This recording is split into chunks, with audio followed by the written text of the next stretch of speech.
Hello food lovers, welcome to our channel. నేను మీ రాణి Eramsetti. Friends, ఈరోజు breakfast recipe చేసి చూపించబోతున్నాను. బ్రేక్ఫాస్ట్ అంటే మనం ఇడ్లీ దోశలు వేసుకుంటూ ఉంటాం కదా. ఒక్కసారి నేను చూపించిన ప్రాసెస్తో దోశలు వేసి చూడండి. చాలా మెత్తగా సాఫ్ట్గా స్పాంజ్ లాగా వస్తాయి. ఆ ప్రాసెస్ అంతా చూద్దాం. వీడియోని ఫస్ట్ నుంచి లాస్ట్ వరకు చూడండి. దోశలు కానీ ఇడ్లీ కానీ చేసుకోవాలి అంటే మినపప్పు నానబెట్టాలి, కడగాలి, రుబ్బాలి కదా. బియ్యం పిండి కానీ మినప్పిండి కానీ ఎలాంటి పిండిలు లేకుండా అప్పటికప్పుడే ఇన్స్టెంట్గా ఈ బ్రేక్ఫాస్ట్ అనేది ప్రిపేర్ చేసి ఫ్యామిలీకి సర్వ్ చేయొచ్చండి. టైం అనేది తక్కువగా ఉంది అనుకున్నప్పుడు, ఇంట్లో రుబ్బిన పిండిలు ఏమీ లేనప్పుడు అప్పటికప్పుడే ఇలా దోశలను ప్రిపేర్ చేసి పెట్టండి. చాలా సాఫ్ట్గా ఇష్టంగా తింటారు. ఇంకా ప్రాసెస్లోకి వెళ్ళిపోదాం. ముందుగా 1 కప్పు బొంబాయి రవ్వ తీసుకోండి. ఉప్మా చేసుకుంటూ ఉంటాం కదా. సూజీ రవ్వ తీసుకోండి. అలాగే అదే కప్పుతో 1/2 కప్పు అటుకులు తీసుకోండి. అలాగే 1/2 కప్పు పెరుగు కూడా తీసుకోండి. పెరుగు ప్లేస్లో మజ్జిగైనా తీసుకోండి. ఇప్పుడు 2 బౌల్స్ తీసుకోండి. మిక్సింగ్ బౌల్ తీసుకుని 2 వేరువేరు గిన్నెల్లో వేసుకుని ఇలా అటుకుల్ని ఒక గిన్నెలోకి వేసుకున్నాం కదా, ఒక బౌల్లోకి వేసుకున్నాం. అలాగే సూజీ రవ్వను కూడా వేరొక బౌల్లోకి వేసుకోండి. ఇప్పుడు అటుకుల్ని శుభ్రంగా కడగాలండి. 2-3 సార్లు బాగా కడుక్కోవాలి. ఎందుకంటే అటుకుల్లో డస్ట్ అనేది ఉంటుంది. బాగా కడగాలి. అలాగే రవ్వలో కూడా 1 గ్లాస్ వాటర్ పోసుకోండి. 1 గ్లాస్ అంటే మీరు తీసుకున్న రవ్వ క్వాంటిటీని బట్టి రవ్వ ములిగేంత వరకు కన్నా కొంచెం ఎక్కువగానే వాటర్ తీసుకోండి. ఎందుకంటే రవ్వ అనేది నానిన తర్వాత క్వాంటిటీ అనేది పెరుగుతుంది, పైకంట వస్తుందండి. అందుకే కొంచెం వెడల్పుగా ఖాళీగా ఉన్న గిన్నెని తీసుకుని సూజీ రవ్వని నానపెట్టుకోండి. ఎక్కువగా వాటర్ పోసుకుని నానపెట్టండి. అలాగే అటుకుల్ని శుభ్రంగా 2-3 సార్లు బాగా కడిగి షైనర్తో వడగట్టండి. ఇలా వాటర్ అన్ని కిందకు వచ్చేసిన తర్వాత అటుకుల్ని కూడా వేరొక మిక్సింగ్ బౌల్లో వేసుకోండి.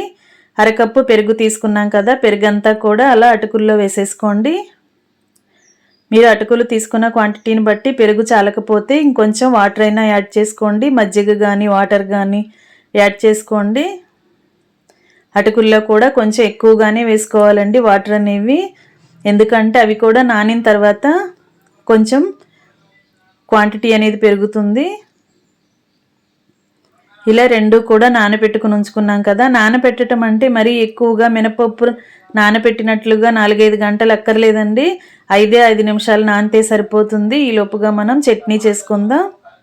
దానికోసంగా ఎండుమిర్చిని తీసుకోండి. మీ ఘాటుకి తగ్గట్టుగా ఎండుమిర్చి తీసుకోండి. అలాగే 1 మీడియం సైజు ఉల్లిపాయని సన్న ముక్కలుగా కట్ చేసి తీసుకోండి. పచ్చిశనగపప్పు, మినప్పప్పు, వెల్లుల్లి, జీలకర్ర, చిటికెడు మెంతులు తీసుకోండి. మెంతులు అనేవి చాలా తక్కువగా తీసుకోండి.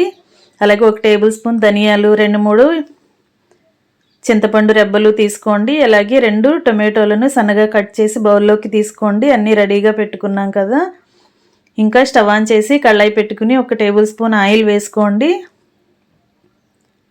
ఆయిల్ కాగిన తర్వాత పచ్చిశనగపప్పు, మినపప్పు కూడా ఆయిల్లో వేసేసుకుని బాగా దోరగా ఫ్రై చేయండి. ఫ్లేమ్ సిమ్లో పెట్టుకుని ఫ్రై చేసుకున్నట్లయితే పప్పులు అనేవి మాడకుండా మంచి కలర్లోకి ఫ్రై అవుతాయి. లో ఫ్లేమ్లోనే వీటిని ఫ్రై చేసుకోండి. అవి 2 దోరగా ఫ్రై అయిన తర్వాత 1 టేబుల్ స్పూన్ ధనియాలు, 1/2 టేబుల్ స్పూన్ జీలకర్ర, 3-4 వెల్లుల్లి రెబ్బలు కూడా వేసుకుని చిటికెడు మెంతులు కూడా వేసుకున్నాం కదా. ఇవన్నీ కూడా బాగా ఫ్రై చేయండి. ఇలా ఫ్రై అయిన తర్వాత ఎండుమిర్చిని వేసుకోండి. ఎండుమిర్చి మీ ఘాటుకి తగ్గట్టుగా వేసుకోండి. నేను ఒక 10-11 వేసాను. వీటిని కూడా ఆయిల్లో బాగా ఫ్రై చేయండి. ఇవి ఎక్కువగా మాడనివ్వకుండా కొంచెం ఫ్రై అయిన తర్వాత 1/2 కప్పు ఉల్లిపాయ ముక్కలు కూడా వేసేసుకోండి. వీటిని కూడా బాగా కలపండి. ఆనియన్స్ కూడా ఆయిల్లో బాగా ఫ్రై చేయండి. ఆనియన్స్ అనేవి కొంచెం సాఫ్ట్గా మగ్గిన తర్వాత టొమాటో ముక్కలను కూడా వేసేసుకుని కొంచెంగా చింతపండును కూడా వేసుకోండి. వీటిలోకి 1/2 టేబుల్ స్పూన్ సాల్ట్ వేసుకోండి. సాల్ట్ వేసుకుంటే ఆనియన్స్ కానీ టొమాటో కానీ త్వరగా సాఫ్ట్గా మగ్గిపోతాయి. ఇవి 2 కూడా బాగా మగ్గిన తర్వాత కొత్తిమీరను తీసుకుని ఇలా కాడలతో సహా వేసేసుకోండి. అలాగే కొన్ని కరివేపాకులు కూడా వేసుకోండి. చట్నీలో కొత్తిమీర కానీ కరివేపాకు టేస్ట్ అనేది కానీ చాలా చాలా బాగుంటుంది. వీటిని స్కిప్ చేయకుండా యాడ్ చేసుకోండి. ఇవన్నీ సాఫ్ట్గా మగ్గిన తర్వాత మూత పెట్టుకుని పక్కన పెట్టి చల్లారనిద్దాం. చల్లారిన తర్వాత గ్రైండ్ చేసుకుందాం. ఈ లోపుగా మనం రవ్వని నానబెట్టుకుని ఉంచుకున్నాం కదా, బాగా నానింది. అలాగే అటుకుల్ని కూడా పెరుగులో నానబెట్టాం కదా, ఇలా అటుకులు అనేవి కొంచెం గట్టిగా వచ్చాయి కదా. ఇప్పుడు ఒక మిక్సీ జార్ తీసుకుని దానిలోకి సూజీ రవ్వని అటుకుల్ని కూడా వేసేసుకోండి. ఇవి రెండు కూడా జార్లో వేసేసుకుని తగినన్ని వాటర్ పోసుకుని పిండిని దోశల బ్యాటర్ లాగా గ్రైండ్ చేసుకోండి. ముందుగా కొంచెం వాటర్ మాత్రమే యాడ్ చేసుకుని గ్రైండ్ చేయండి. ఎందుకంటే వాటర్ అనేవి ఒకేసారి పోసినట్లయితే అటుకులు సరిగ్గా నలగవండి. అందుకే మనం ముందుగా వాటిని గ్రైండ్ చేసిన తర్వాత అవసరానికి తగ్గట్టుగా మాత్రమే వాటర్ని యాడ్ చేసి బాగా గ్రైండ్ చేయండి. ఇలా మెత్తగా సాఫ్ట్గా గ్రైండ్ చేసుకున్నట్లయితే దోశలు అనేవి చాలా మెత్తగా వస్తాయి. గ్రైండ్ అయిన తర్వాత పిండి అంతా కూడా ఒక మిక్సింగ్ బౌల్లోకి వేసుకోండి. ఇప్పుడు టేస్ట్కి సరిపడా సాల్ట్, ఒక 1/2 టేబుల్ స్పూన్ బేకింగ్ పౌడర్ వేసుకోండి. వంట సోడాకి బదులుగా బేకింగ్ పౌడర్ వేసాను, మీరు వంట సోడా అయినా వేసుకోవచ్చు. వీటిని కొంచెంగా వాటర్ పోసుకుని బాగా కలపండి. ఉండలనేవి ఏమీ లేకుండా వంట సోడా బాగా కలిసిన తర్వాత దానిని ఇలా పిండి మొత్తానికి కలపండి. వంట సోడా వేసుకుంటే అదంతా కలవాలి, లేదా బేకింగ్ పౌడర్ కూడా ఇలా ఉండలనేవి ఏమీ లేకుండా పిండిలో బాగా కలిసేంత వరకు విస్కర్తో కానీ గరిటెతో కానీ బాగా కలపండి. ఇలా కలిపినట్లయితే మనం వేసిన బేకింగ్ పౌడర్ అంతా కూడా ఈవెన్గా పిండిలో బాగా కలుస్తుంది. మూత పెట్టుకుని పక్కన పెట్టండి. ఈ లోపుగా మనం చట్నీని చల్లారనిచ్చిన తర్వాత మిక్సీ జార్లో వేసుకోండి. మనం ఆయిల్లో వేసిన దినుసులన్నీ కూడా బాగా ఫ్రై అయ్యి చల్లారాయి కదా. ఇప్పుడు వీటిని మిక్సీ జార్లోకి వేసుకుని ముందుగా ఇలాగే గ్రైండ్ చేయండి. వాటర్ అనేవి తర్వాత యాడ్ చేద్దాం. ఇలా బరకగా గ్రైండ్ అయిన తర్వాత పప్పులన్నీ కూడా బాగా నలుగుతాయి. ఇప్పుడు కొంచెంగా వాటర్ని యాడ్ చేసుకుని మరలా గ్రైండ్ చేయండి.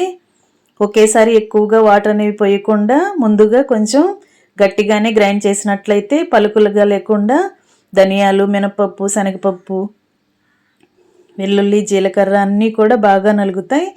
తర్వాత తగినన్ని వాటర్ పోసుకుని బాగా గ్రైండ్ చేసిన తర్వాత చట్నీని టేస్ట్ చూసుకుని సాల్ట్ చాలకపోతే యాడ్ చేసుకోండి.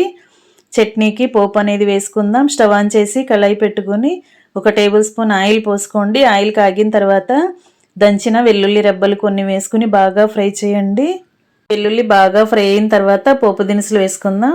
పచ్చిశనగపప్పు, మినపప్పు, ఆవాలు, జీలకర్ర, ఎండుమిర్చి ముక్కలుగా చేసుకుని వేసుకోండి. ఇవన్నీ కూడా ఆయిల్లో బాగా ఫ్రై చేసిన తర్వాత కొన్ని కరివేపాకులు కూడా వేసుకుని వీటిని కూడా బాగా ఫ్రై చేయండి.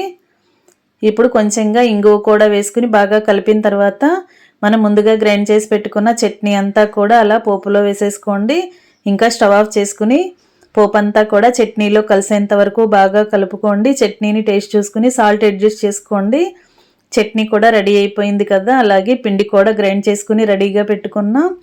ఇప్పుడు దోశలు వేసుకోవటం స్టార్ట్ చేద్దాం. స్టవ్ ఆన్ చేసి దోశ పెనం పెట్టుకోండి. 1 టేబుల్ స్పూన్ ఆయిల్ వేసుకుని ఆయిల్ని పెనానికి స్ప్రెడ్ చేసిన తర్వాత ఇలా రుబ్బి పెట్టుకున్న పిండిని 2 గరిటెలు అలా వేసుకోండి. వీటిని ఎక్కువగా స్ప్రెడ్ చేయకుండా ఇలా కొంచెం మందంగానే వేసుకోండి. ఫ్లేమ్ మీడియంలో పెట్టుకుని వేసుకున్నట్లయితే ఇలా దోశల మీద హోల్స్ అనేవి పడుతున్నాయి కదా, ఇలా రంధ్రాలు కనిపిస్తున్నాయి కదా. రంధ్రాలు అనేవి ఎక్కువగా వచ్చినట్లయితే దోశలకి సాఫ్ట్నెస్ అనేది బాగా వస్తుంది.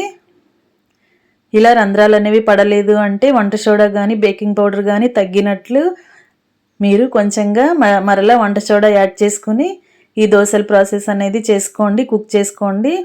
ఒకవైపున బాగా ఫ్రై అయిన తర్వాత 1 టేబుల్ స్పూన్ ఆయిల్ కూడా వేసుకుని వెనక వైపు కూడా ఫ్రై చేయండి.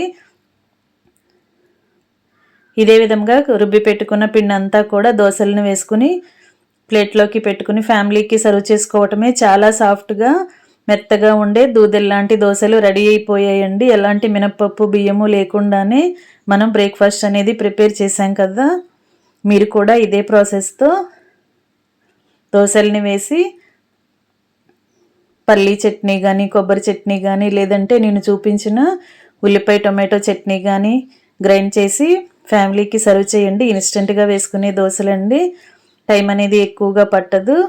రుబ్బుకున్న పిండి లేనప్పుడు చాలా కమ్మగా అప్పటికప్పుడే 10 నిమిషాల్లో ఈ దోశలను ప్రిపేర్ చేయొచ్చు.